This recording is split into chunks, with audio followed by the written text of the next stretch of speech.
Hello friends, स्वागत है आप सभी का एक बार फिर से आज के मुख्य समाचार के इस वीडियो में, जहां हम आपके लिए लेकर आते हैं देश और दुनिया के 20 बड़ी और महत्वपूर्ण खबरें सिर्फ 5 मिनट में। पर अभी तक आपने इस चैनल को सब्सक्राइब नहीं किए हैं तो चैनल को सब्सक्राइब कर दे। तो चलिए वीडियो को स्टार्ट करते हैं।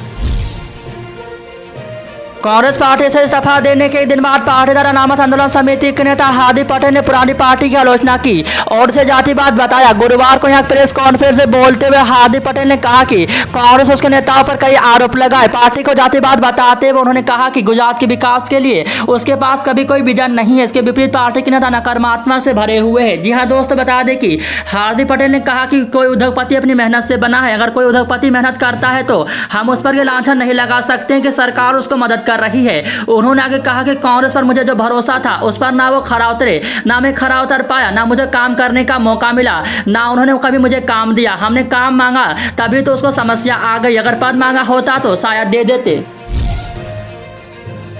बिहार में राज्यसभा की 5 सीटों पर 10 जून को चुनाव होना है। सीटों को लेकर सभी पार्टियों की बैठक भी हो रही है। इस बीच पार्टियों में अंतरकाल की तस्वीर भी सामने आने लगी है। चुनाव को लेकर आरजेडी संसदीय बोर्ड की बैठक हुई, लेकिन यह बैठक विवादों से भरा रहा। इसको लेकर जेडीयू के संसदीय बोर्ड की अध्यक्ष उपेंद्र कुशवाहा ने तंज कसते हुए कह दिया है कि आरजेडी में जो चल रहा है वो नाश का कारण बनेगा। इसको लेकर आरजेडी के प्रदेश अध्यक्ष जगदानंद सिंह ने पलटवार किया है। जी हाँ दोस्तों, बता दें कि आरजेडी के प्रदेश अध्यक्ष जगदानंद सिंह ने उपेंद्र कुशवाहा की ओर से दिए गए इस बयान के बाद कहा कि दुश्मन ऐसा ही होना चाहिए। आगे जगदानंद सिंह ने कहा कि बिहार को आरजेडी और तेजस्वी यादव ही बचाएगा। बिहार को बचाने के लिए कुर्सी पर बैठे लोग कुर्सी से हटे। आरजेडी की बैठक से अचानक निकलने के सवाल पर कहा कि तेजस्वी यादव बिहार के अंदर प्रतिपक्ष है। पार्टी कार्यालय में दिन भर काफी काम करना पड़ता है। सभी इंतजाम हमें करना था। आरजेडी में सब कुछ ठीक है।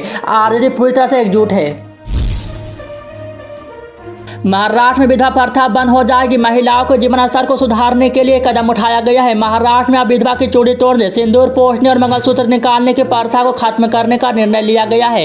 इसे लेकर सरकार ने सर्कुलर जारी किया है। दरअसल कोल्हापुर जिले में हेरवाड़ ग्राम पंचायत की विधवा प्रथा को रोकने के निर्णय को महाराष्ट्र सरकार ने पूरे राज्य में लागू करने का फैसला किया है। हेरवाड़ ग्राम पंचायत के विचार के अनुसार काम करने के लिए एक सरकारी परिपत्र जारी किया गया है। अब सभी ग्राम पंचायत इसे लागू करेंगे। जी हाँ दोस्तों, बता दें कि राज्य विकास विभाग के मंत्री हसन मुशर्रफ ने एक बयान में कहा कि भारत एक वैज्ञानिक और प्रगतिशील समाज है। पति की मृत्यु के बाद महिलाओं के चूड़ी तोड़ने, माथे से कुमकुम पोंछने और विधवा के मंगलसूत्र को हटाने की प्रथा ग्रामीण महाराष्ट्र के कुछ हिस्सों में चल रही थी। इसलिए निर्णय में ऐसी प्रथाओं को रोकने का फैसला लिया गया है।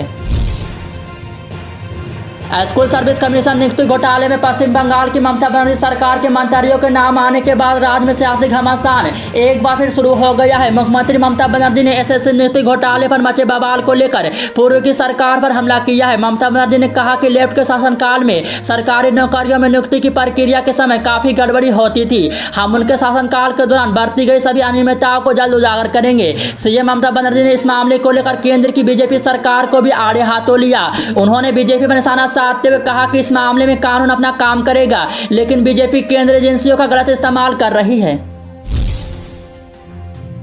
गुजरात में कांग्रेस लगे झटके के बीच पूर्व पार्टी अध्यक्ष राहुल गांधी गुरुवार को लंदन रवाना हो गए। यहां वे 23 मई को इंडियाज ऑफ इंडिया कॉन्फ्रेंस को संबोधित करेंगे। उनका भारतीय समुदाय से मिलने का कार्यक्रम भी है। यह जानकारी कांग्रेस के मीडिया डिपार्टमेंट के हेड और पार्टी के महासचिव रणदीप सुरजवाला ने दी है। जी हाँ दोस्तों, बता दें कि उन्होंने बताया है कि 23 मई को राहुल गांधी कैम्ब्रिज यूनिवर्सिटी में इंडिया 875 भारत के लिए आगे आने वाली चुनौतियों को संबोधित करेंगे। लंदन में शुक्रवार को आइडियाज ऑफ इंडिया का आगाज होना है। इसी तरह की छोटी बड़ी खबरों को जानने के लिए जुड़े रहे अपने चैनल न्यूज़ 24 से। मिलते हैं अगली बड़ी खबर में, तब तक के लिए जय हिंद।